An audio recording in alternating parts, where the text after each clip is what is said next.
I'm starting the webinar.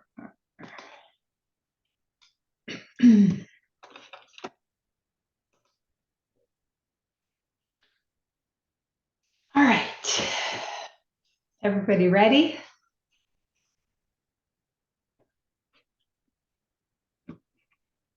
Yep. Okay. Oh, got a raised hand. Hey. Oh, I can talk? Hey, how are you? Good, good. Can you guys see me? Nope. You're really quiet. we can Oh, sorry. we can All right. hear you, but not see Let you. me move my mic closer. Okay. Cool. All right, I'm gonna mute you again, okay? Bye.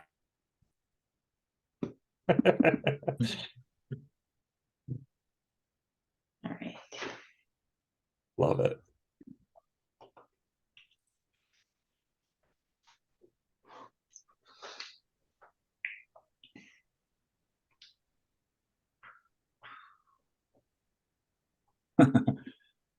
Buyer has a question.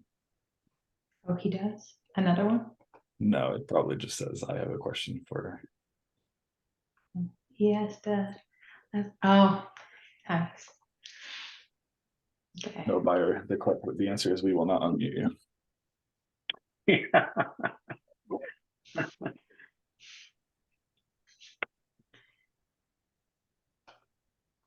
Frantically raising your hand does not count.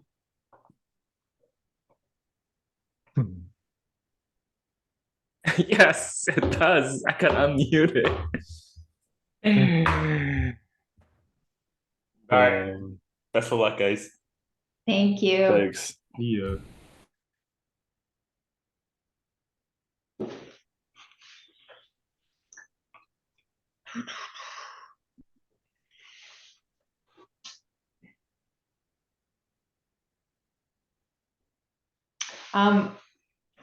Just so you guys know too, Mhm. so when people join, like they don't have to, I don't have to let them in or anything. We left the room open. So I'm gonna try to start on time so that we're not waiting for people to filter in if they're running late. Yeah.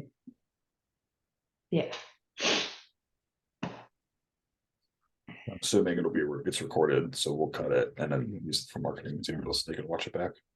Yeah. Yeah. I always hate when you're on a webinar and like they wait, 5 or 10 minutes for people who are late. And it's like, you know what? We've all got stuff to do. Yeah, you're late. Like I'll wait like a couple minutes maybe, but we're not. Yeah. I think it's mainly for recording purposes, this one. Yeah.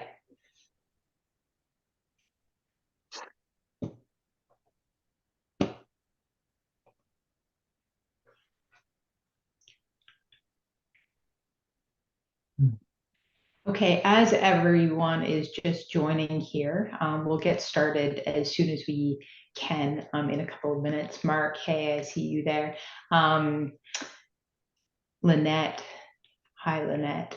We're just waiting for some more people to come in and then I'll get started.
Hey, Kat, you're muted. Thank you. For everyone just joining, we're right on the nose at 4 o'clock. We're just going to give it another minute or two and then get started right away. Everyone's busy, so we don't want to keep you past our scheduled time. So just another minute and then we'll get started.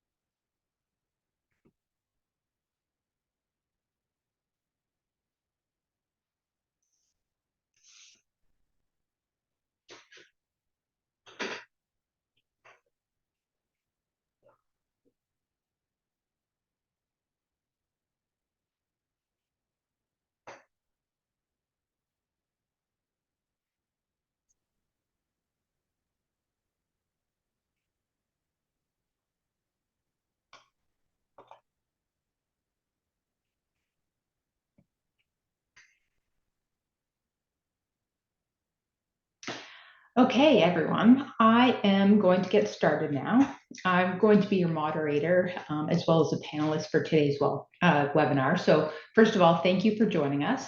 Our webinar, Elevating Your Practice, Buy or Build a Telehealth App, should be an informative session. And we know you're busy, so we're going to get started and people can filter in as they can if they're running late. So today we're going to be addressing the state of telehealth. We're going to talk about the pros and cons of each solution and really how to define success for your clinic. So the goal of this session is to help you cut through some of the noise out there and give you the critical information you need to help you make the best decision for your clinic. So by the end, we are hoping that you will walk away with a clear understanding of what path is right for your practice. I do have a couple of housekeeping items to go over before I introduce our panelists and get started. We do have 60 minutes blocked off. 45 minutes of that will be a presentation format by our panelists, and then we'll have 15 minutes at the end for a Q&A. And throughout the presentation, if you have any questions, just type them in the chat. We're going to be collecting them throughout, and then we will answer them at the end in the Q&A. Secondly, the webinar will be recorded, so you'll have access to all the slides and all of the information that we discussed today, and we will aim to send that out to you in an email tomorrow. So next, I would like to introduce our panelists. So first we have Joe Tuan, who is the founder and CEO of TopFlight. Joe has a decade of experience developing cutting-edge healthcare technology that improves patients' lives. And prior to TopFlight, he founded HealClick, which is a social network and treatment sharing platform for patients who have chronic illness. He's also a board member of the Blue Ribbon Foundation, and he really has a passion for using technology solutions to improve healthcare. Next, we have Z, as we call him, and Z is a product manager at TopFlight. He is a former founder of Allergen Club, and that's a telehealth application that was specifically designed for dietitians. Z has been involved in product management in the healthcare industry for over 7 years, and he is also passionate about improving outcomes for patients. Then we have Mike Munoz. He is a recent addition to the TopFlight team, also as a product manager. And Mike brings 20 years of experience in developing software solutions for B2B and B2C audiences.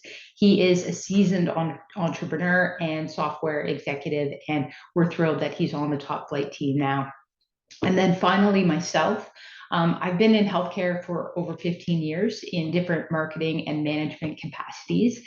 I've worked in pharma, I've worked in medtech, and I've done some pretty extensive work with hospital systems on initiatives that range from patient safety to quality of care. I also sit on the executive committee of the Krembil Brain Institute in Toronto, and formerly the safety and quality committee of the board of directors for University Health Network in Toronto. It's the largest health system in Canada.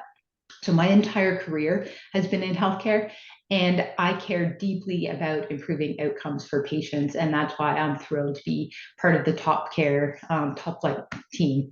And now I'm going to pass it to Joe, and he's going to briefly introduce Top Flight and talk a little bit about who we are. Thank you for that intro, Kat. So yeah, I am Joe. As Kat mentioned, prior to Top Flight, I have a pretty long history as a startup founder, digital health startup founder. I was focused primarily on the patient side of that equation. So, I was at a kind of an early start, I was trying to help patients that weren't well served by mainstream medicine and helping them build tools that would allow them to DIY their care and share treatment experiences. So, that early ethos and focus shaped what we do with Top Flight.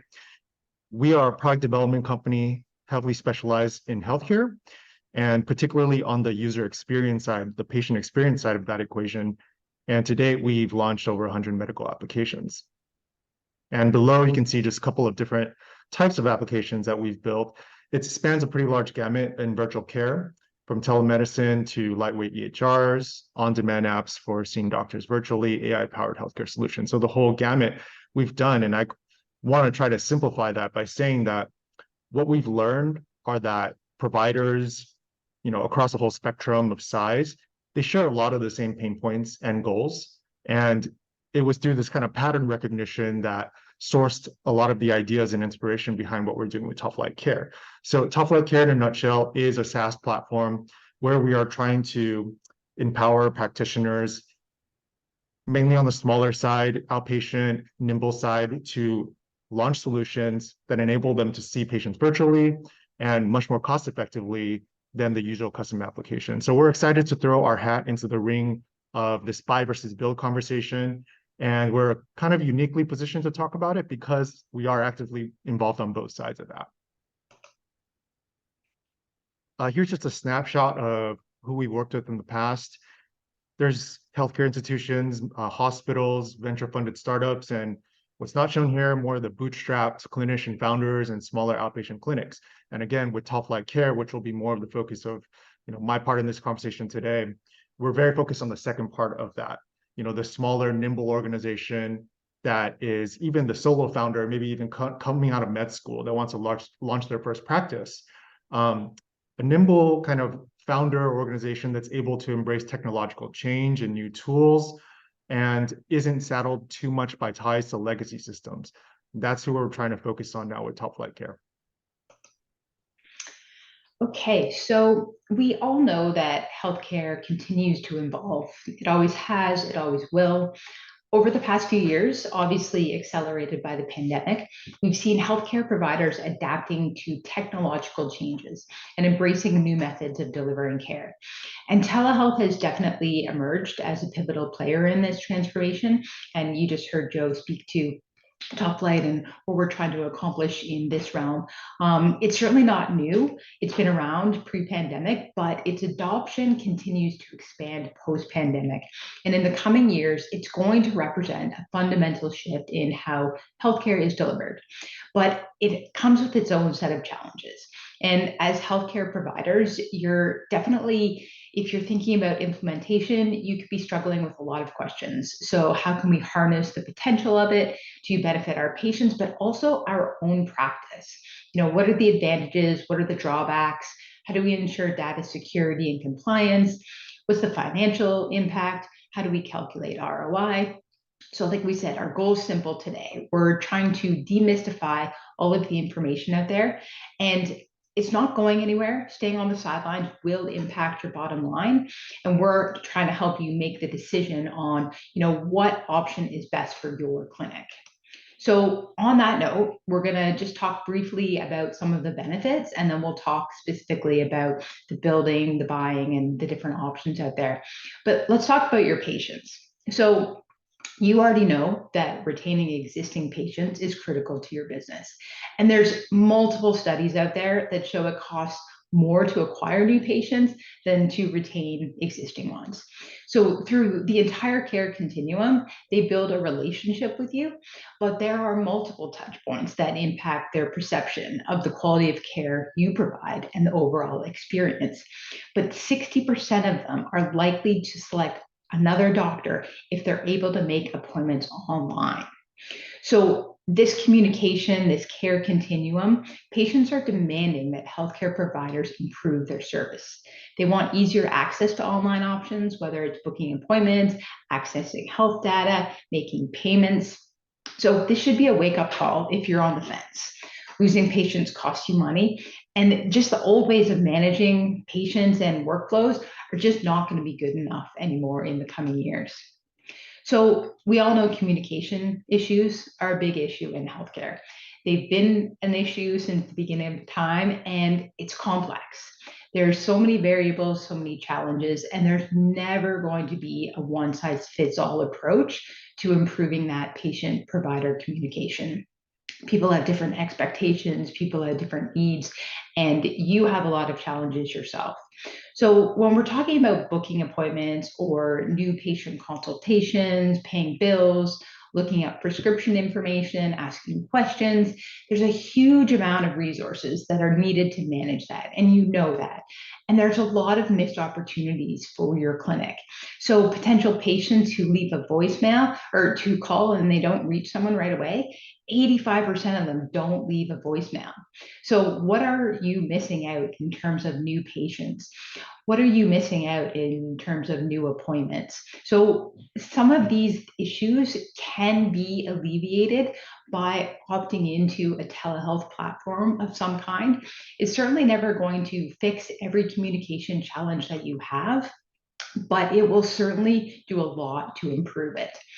And the thing is, more staff and more resources, that's a costly option.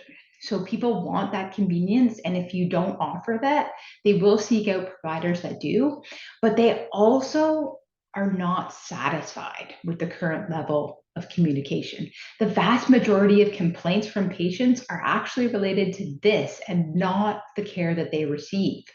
So you can provide the highest quality of care to your patients. But if they get on the phone with a less than helpful receptionist, as an example, what do you think they're going to remember? We all know the answer. So moving on to no-shows. So no-shows are frustrating. They cost you money, and they're impossible to completely eliminate. But even if you're calling your patients, that doesn't mean they'll pick up or even listen to your voicemail. In a day when spam calls are rampant, if I don't recognize the number, then I'm not answering. I don't want a voicemail, and I know that I'm not alone. You're giving me a task I don't have time for, and if I can't check it at that moment, I'm probably going to forget. So the degree of possibility that I might miss my appointment is just infinitely higher. So I want somebody who is going to make it convenient for me. My 75-year-old mother has an iPhone. She orders groceries and prescriptions online, and I get text reminders. So of course, there's always going to be a range of capabilities and accessibility issues, but patients are moving in this direction. So of course, you still need to provide traditional options, but telehealth can free up these resources and improve communication and reduce complaints. So finally, I'm going to pass it over to Joe and Z and Mike, who are going to walk you through implementation of some of the features that we're going to talk about today. So the idea that telehealth is cost prohibitive and just resource intensive to implement is actually not true. There are actually options on the market that can make it cost effective and easy to implement and help you achieve ROI faster, but they can also have an immediate impact on your bottom line, on the quality of care you're providing for your patients and the overall patient experience, but also the how satisfied and how engaged and how effective your staff are too. This will only help them do their job better. And ultimately, everybody cares about serving patients and providing the best outcomes for them. So I'm going to pass it over to Joe, and he's going to talk a little bit about specifically what kind of things you need to think about when you're thinking about success for your clinic. Thank you, Kat. So that was a very educational breakdown, I think, on the obvious benefits of going into telehealth. So I don't think many of us on this panel or in the audience need to be convinced of the need for telehealth. But what I want to focus on here is more drawn from our experience building over 100 applications. And that is whether you're going to integrate telehealth or not, or what type of telehealth, whether you buy or build, to have it be successful, you really have to start from product market fit. So probably the most common phrase we throw around internally to our current partners and our team, and that starts with two things. One, understanding what exactly your patients need. Kat mentioned, her 75-year-old relative. So, whether you're dealing with an older audience, a younger audience, a more acutely ill, a more chronically ill, maybe a geriatric versus an OBGYN, everyone has different needs. It starts with understanding those needs.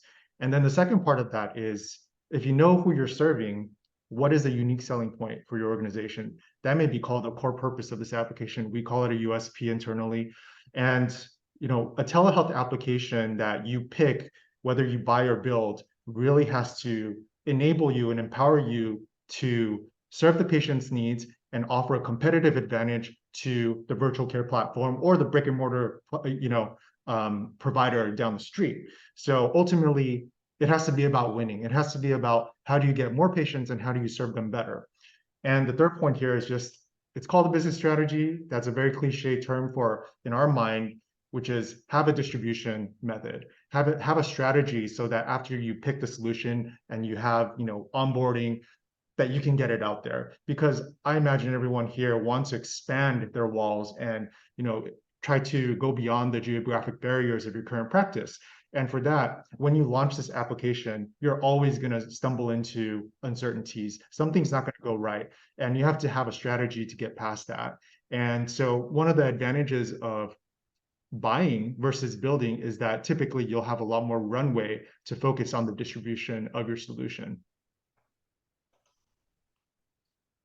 So I'll just go over a couple of kind of primary challenges or the most common challenges we see in terms of integration. So of course, I'll start with the administrative complexities.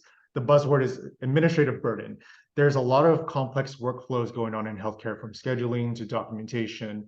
And in short, whatever telehealth solution you buy or build really needs to honor those workflows. You have staff that's dealing with complexities. No one's happy about it. You don't want to add more complexity to the equation. So, for example, with Top Flight Care, if we feel like our workflows, the ones that we're automating and putting into our solution, make sense for your organization, we're probably going to tell you it's not a good fit. You should find one that works better.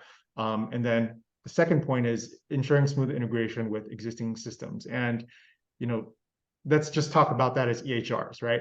5 people come to us about a telehealth idea, they'll probably come with 3 different EHRs. So that's one of the first stumbling blocks we have to get over is it a huge lift for us to integrate with that system? Could we push and pull? Do you need to push and pull? And, if you can't get over that stumbling block quickly, you're just going to add more burden because your staff and patients are going to be using 2 completely different systems. And that's a good segue into the patient access and adoption. And that brings me kind of back to the patient user experience.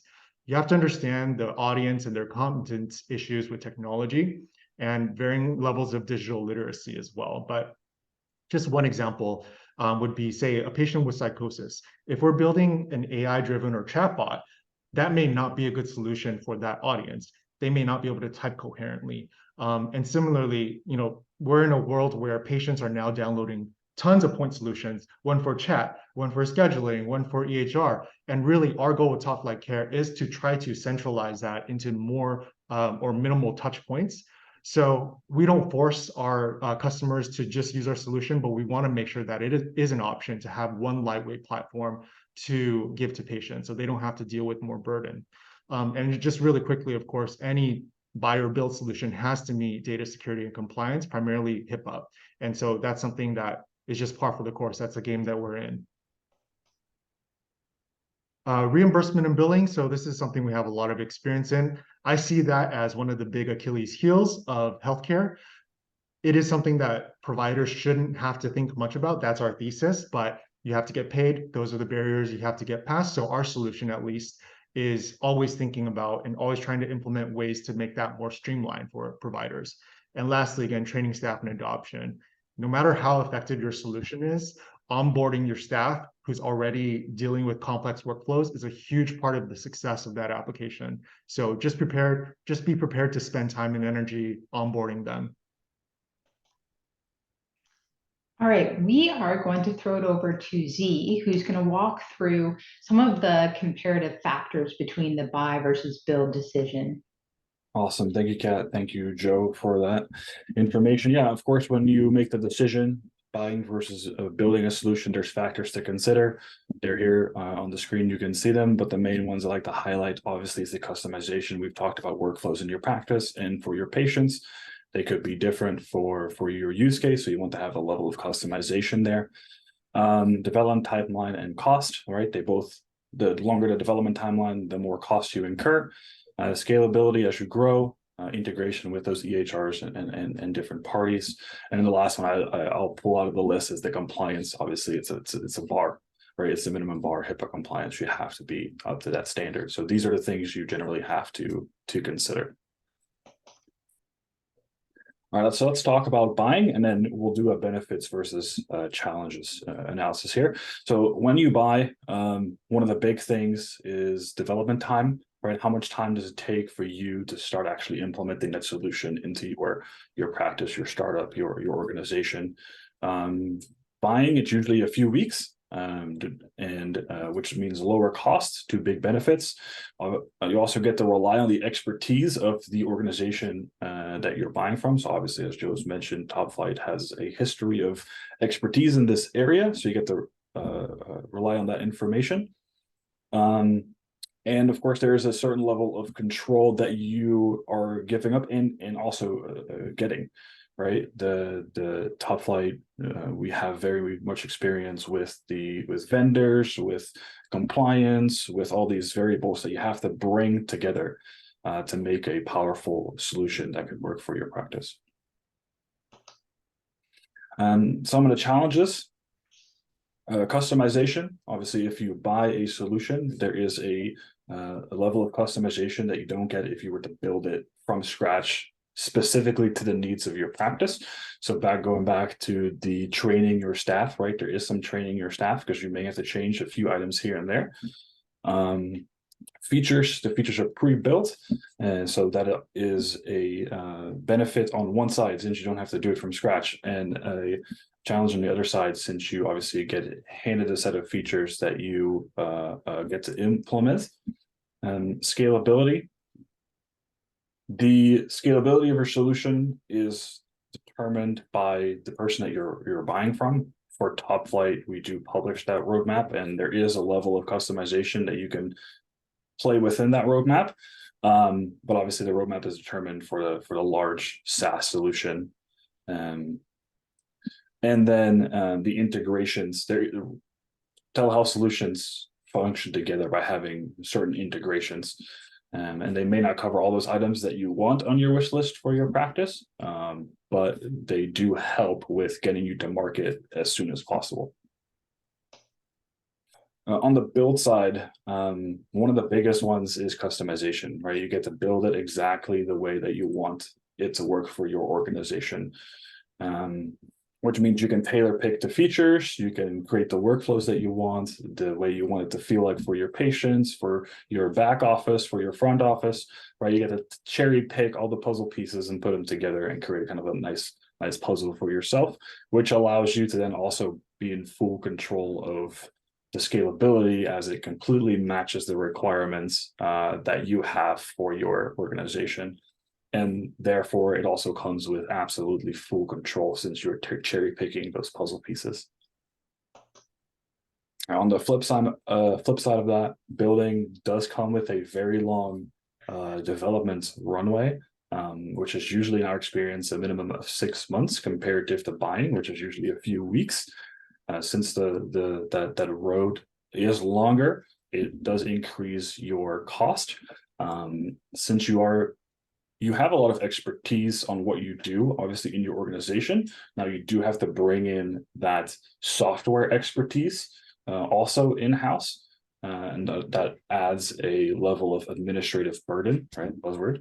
And then the integrations that you are going to be picking from you're going to have to do a lot of research into those. Where we have worked with integrations, we have an integration library, we understand and we have vetted those in the buying the top flight care, right? If you're building it from scratch, you're going to have to do all the vetting yourself. There's, you may really like a solution, but their HIPAA compliance is not up to the standard that you'd like it to be. So you're going to have to tailor and cherry pick those solutions quite carefully. So the basic feature breakdown, obviously you're going to want HIPAA compliance on both sides. It's just that you have to have it, you can't get around it. You do want a minimal level of customization for your branding. Obviously, you want patients to feel like they are interacting with you on that white label solution. So your logo, your name, your branding on the buttons, and that look and feel has to match the rest of your site and what you do. Of course, appointment scheduling, you want to have that in there. And with the appointment scheduling comes the video, voice, and the chat. Secure payments, very, very important. You want to be able to make sure that you can take those payments at the time. That way, you can, for example, pick out a workflow where they have to pay before the appointment. And then if they don't show, right, there's a clause that you can say, okay, well, we're only may refund so much, or because you skipped your appointments. So there's at least some extra, less, let's call it less revenue loss there. ERX, very important, right? Patient comes in, you want to be able to make sure that you can see, give them the medication, that you have that whole workflow in there. So that's always a good one to focus on. Patient portal obviously speaks for itself. And then the monstrosity of the EHR integrations nowadays. Very important to kind of get that medical history in when patients come to you, and you understand their history so you can make the right decision for them and give them the highest level of care. All right, so achieving ROI, right? Very important. One of the biggest things that I think that you want to do with telehealth is break down the boundaries that would lead you to increased patient volume, right? Increased patient volume, increased numbers under the line. One of the biggest ones, geographical barriers. I currently live in Houston, city of 8.5 million people, right? Any medical thing I may need, I have within 30 minutes range. My mother-in-law lives in Eastern Iowa. Just to go to the doctor is a 30-minute drive. Anything more than that, hour and a half, right? So those geographical boundaries get broken down, which means that your clients or your patient pool now kind of explodes to the United States versus maybe the geographical location of a 30-minute drive. With the telehealth solution, right, you can make your appointments quite flexible. Maybe for one appointment, you know, oh, for this consultation, I need 30 minutes, but for this type of appointment, I only need 45 minutes to an hour. If it's a medication refill and that's all it is, right, I need 5 minutes to process that. So you get to schedule your time better, become more efficient there. And then, yeah, the age old, where people are getting more use of technology. People want that ease of use. I want to be able to sit here in a meeting and then go out of the meeting, pick up my phone, have my appointments, not have to go through traffic and all the other things, which in Houston, if you have been here, is absolutely terrible. Then that comes against, you know, cost savings, right? There's less overhead, less no-shows, and improve pace. The more you improve patient retention, obviously, the lower your marketing dollars hopefully go. So here's some of the numbers, the dollar numbers, right? Cost consideration to piggytail off the ROI. Building a telehealth app in our experience can be anywhere between the 60 to 150 number. Buying a white label solution with top flight care, you are, you know, $2,000 setup fee and then $200 plus a month, depending on the size of users that you have in your practice or in your organization. I believe if you're going to try to maintain your own telehealth app, right, the monthly maintenance fee will probably reach more of those two combined. So that's obviously a big ROI capture and cost consideration on the buy versus build decision. Thank you, Z. We are going to pass it over to Mike, and he's going to do a quick sort of demo of our white label platform and just showcase some of the features, certainly not extensive or all of them, but to just give you a little bit of a taste of what our capabilities are. So I'll hand it over to you, Mike. Great, thank you. And you guys have heard Top Flight Care mentioned several times throughout the presentation. So Top Flight Care is our SaaS-based telehealth platform that, of course, includes all of the core features that you need to get up and running with the telehealth solution as quickly as possible. In many cases, 2 weeks or less to get a system up and running. It already has two-factor authentication built in, so you don't have to worry again about secure access. Patients are able to schedule appointments on their own. The application is delivered as a web app, so it doesn't require users to download a custom application to their phones or their iPads or computers. They can simply go to a website, log in, and do everything that they need to do.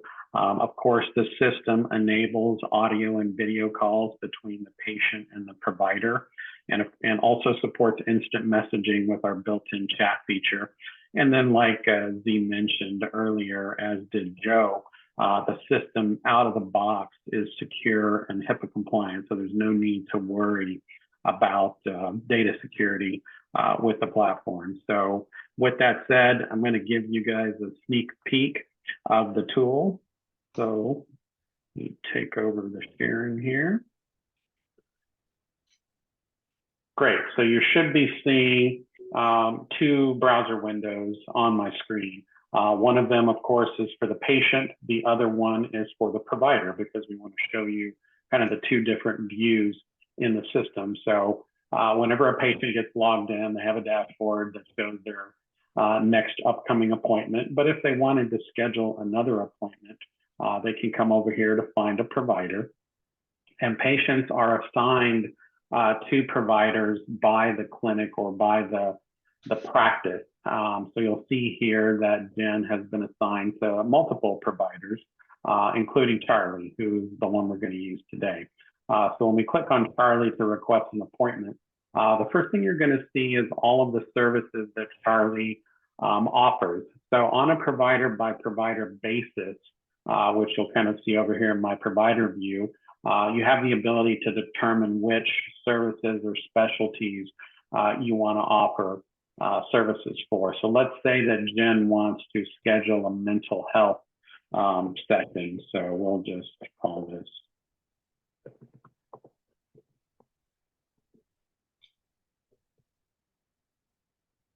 pick a date. So each provider has the ability to pick which dates they have available for appointments. So let's just say we want to pick Friday. You'll see here a pretty extensive list of times available. Again, sorry, I keep zooming in, but we'll pick 10 a.m., hit a request. You do have the ability, as he mentioned in his review, of charging or collecting fees as part of the appointment gathering process. So we'll go ahead and click this information in and use our test credit card.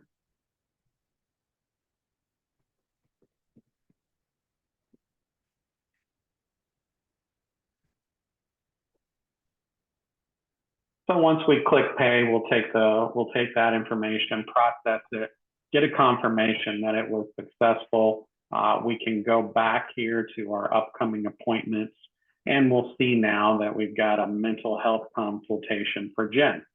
If we go back to the provider view, you'll also see down below that we now have another request here for September the 22nd at 10 a.m., which is the date that we selected.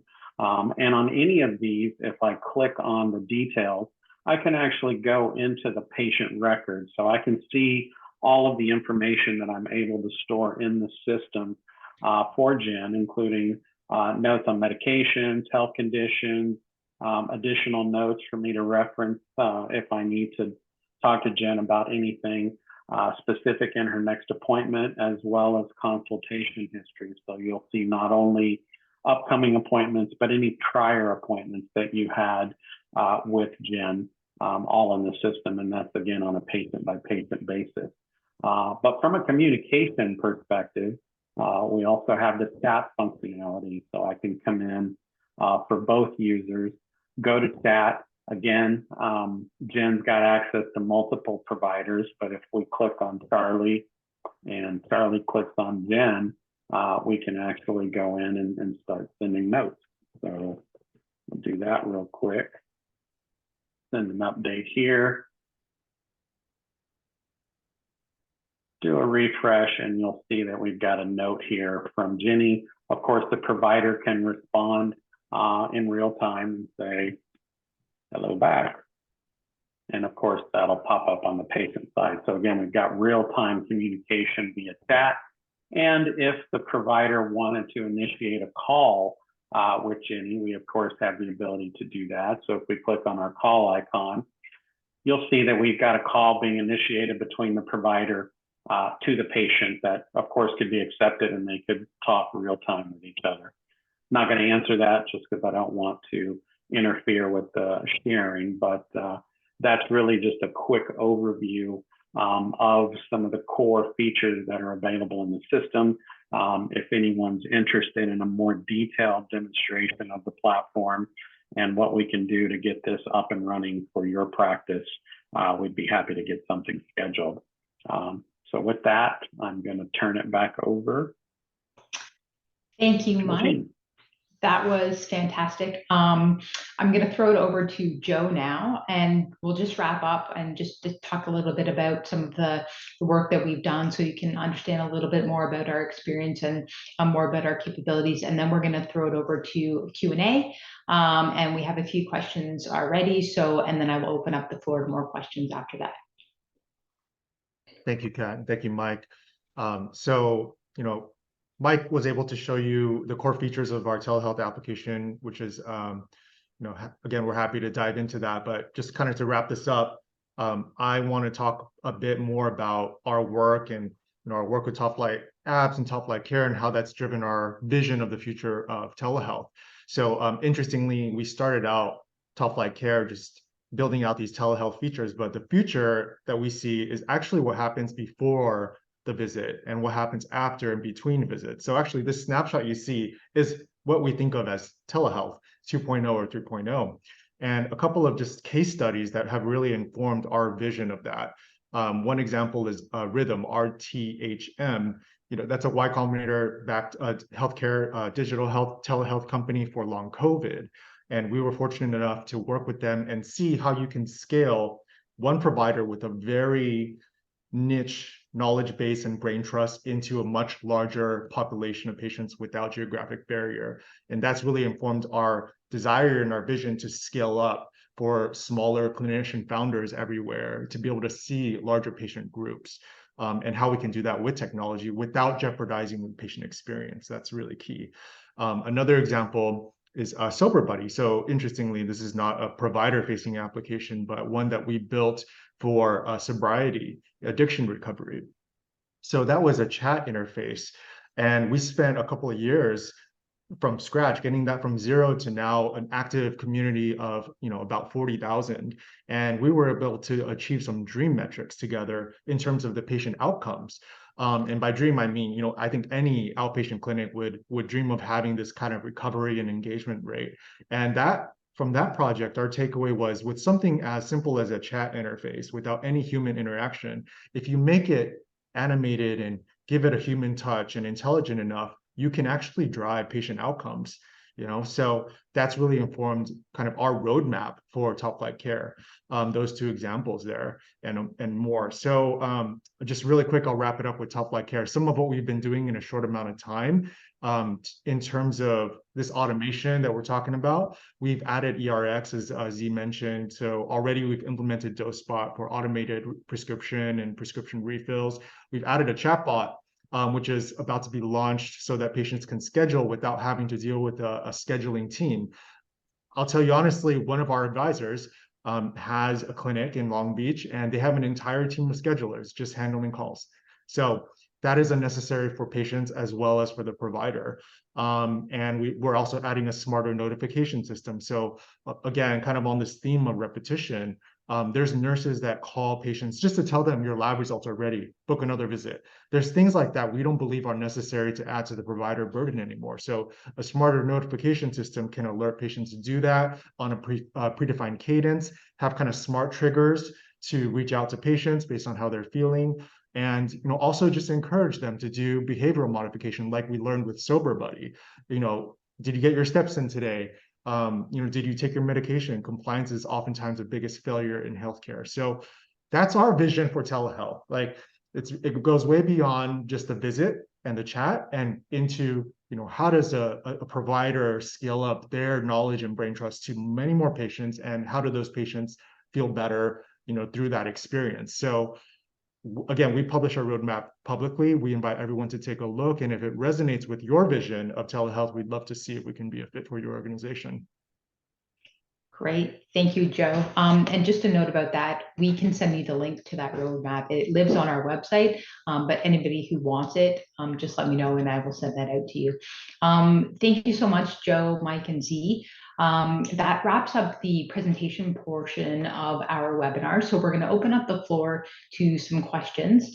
I hope that we've helped you kind of clear up some of the different options, the drawbacks, the advantages, issues around data security, some of the financial impact, ROI, and just some of the options out there. It doesn't have to be cost prohibitive. It doesn't have to be resource intensive. It can actually be a fairly easy solution to implement in your practice, and something that has a dramatic impact on not only your patients and the quality of care that they receive. It aligns with their growing expectations, but it also really helps improve your clinic operations, reduce the burden on your staff, and it gives you opportunities to increase revenue, as well as reduce some of the cost barriers that you currently are facing. So with that said, I'm going to open up the floor. If you have a question, just raise your hand. You can either type it in the chat, or I can unmute you and you can ask directly. We have had a couple of questions that have come through during the presentation, so I'm going to start with those. This question, Joe, maybe you can answer. Someone asked if investors would invest in a white label platform, and if you could walk through what the options are for that. Yeah, I'm happy to take a stab at that one. So, the short answer is yes. And not every investor is cut from the same cloth. Some may value the IP of the code more, but there's definitely a large subset of investors that can see the benefit of rolling out with minimal burn and getting traction with a unique spin on a telehealth idea, and then turning that into an investment that you can then reinvest into a custom build out of the features that they believe, okay, this is not reinventing the wheel. These are features that we want to own. So that's kind of how we see it, and we've seen a lot of this play out within our own audience.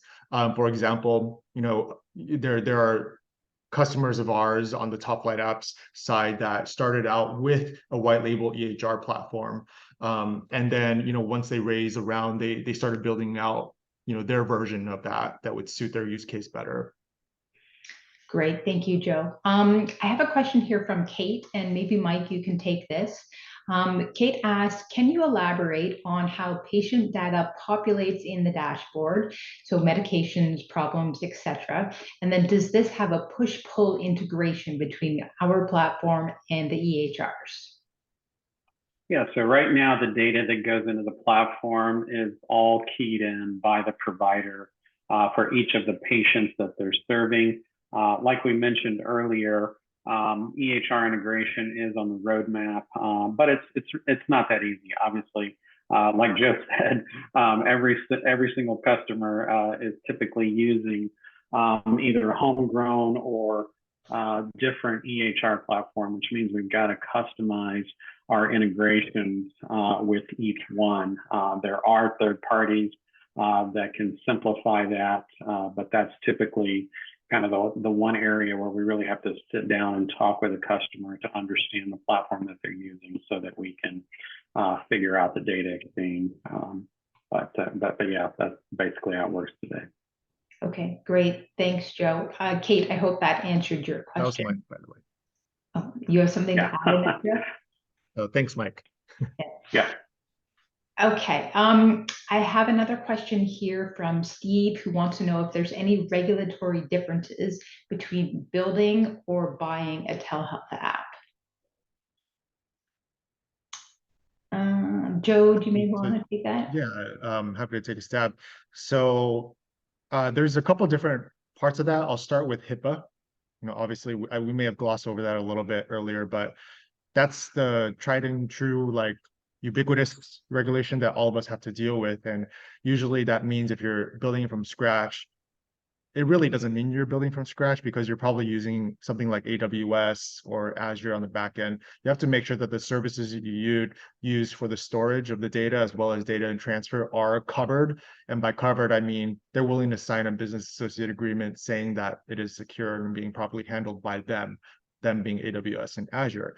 On our end, when we're building a SaaS solution, the same thing. Like we have our third-party providers on the back end, and all of them sign a chain of BAAs so that in the end, we can, have the option of having that HIPAA agreement with our customers as well.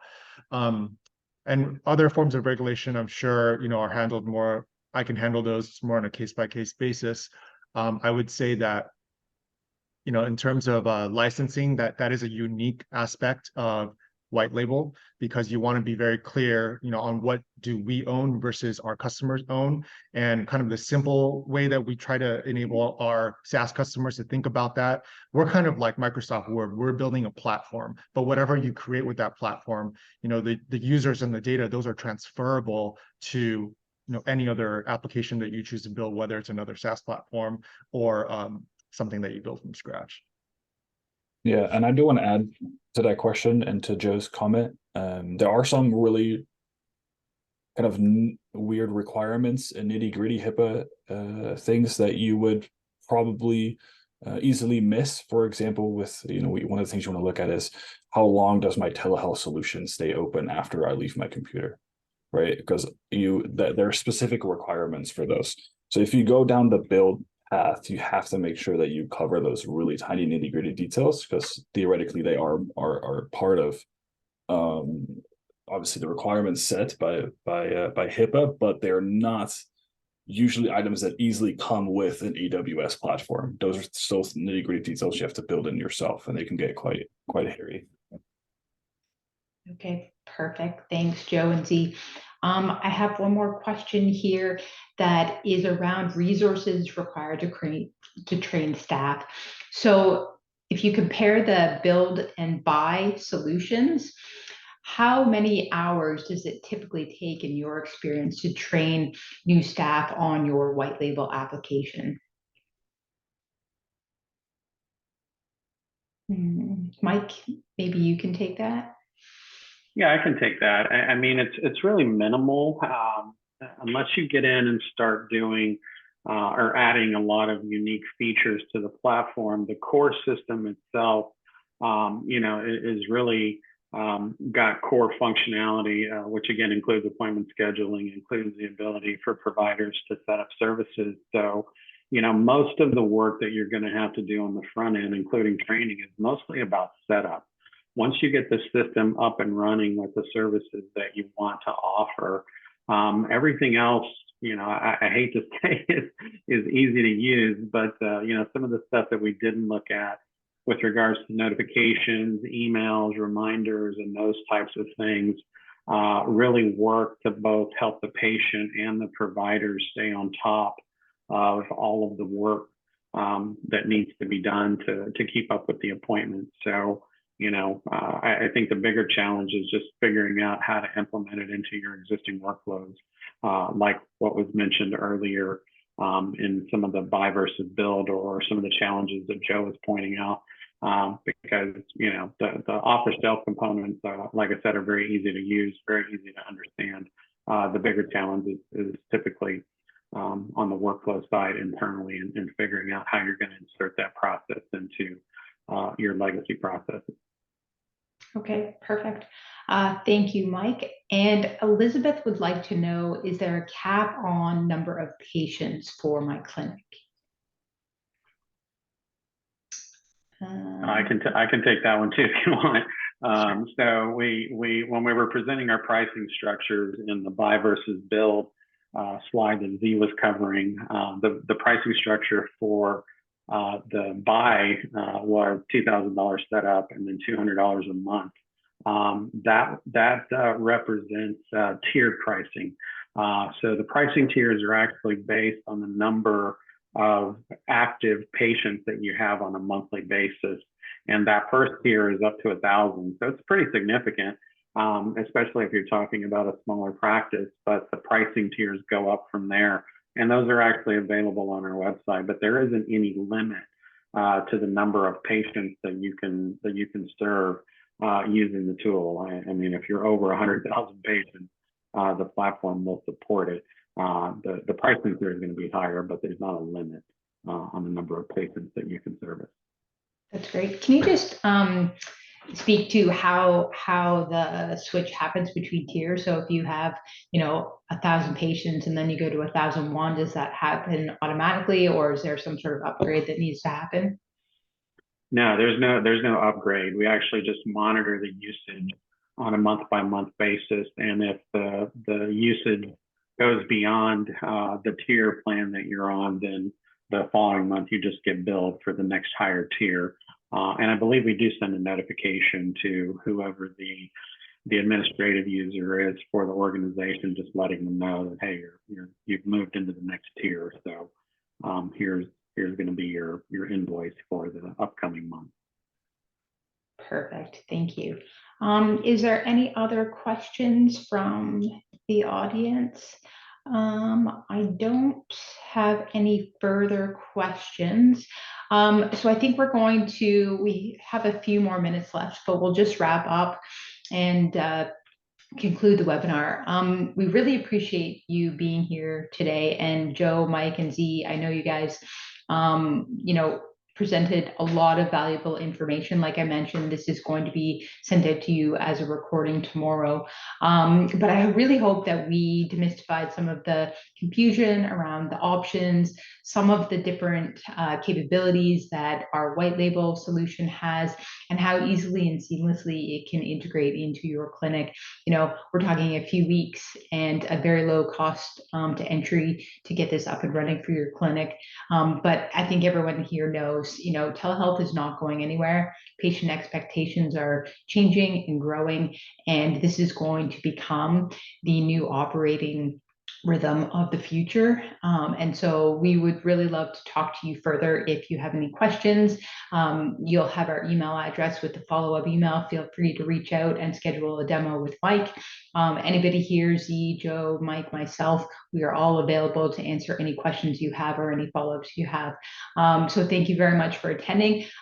Joe, Mike, Z, do you have anything you would like to add to just conclude the webinar? Okay. Anything else from my end? Perfect. All right. Thank you, everyone, and have a great night. Thank you, everyone. Everyone.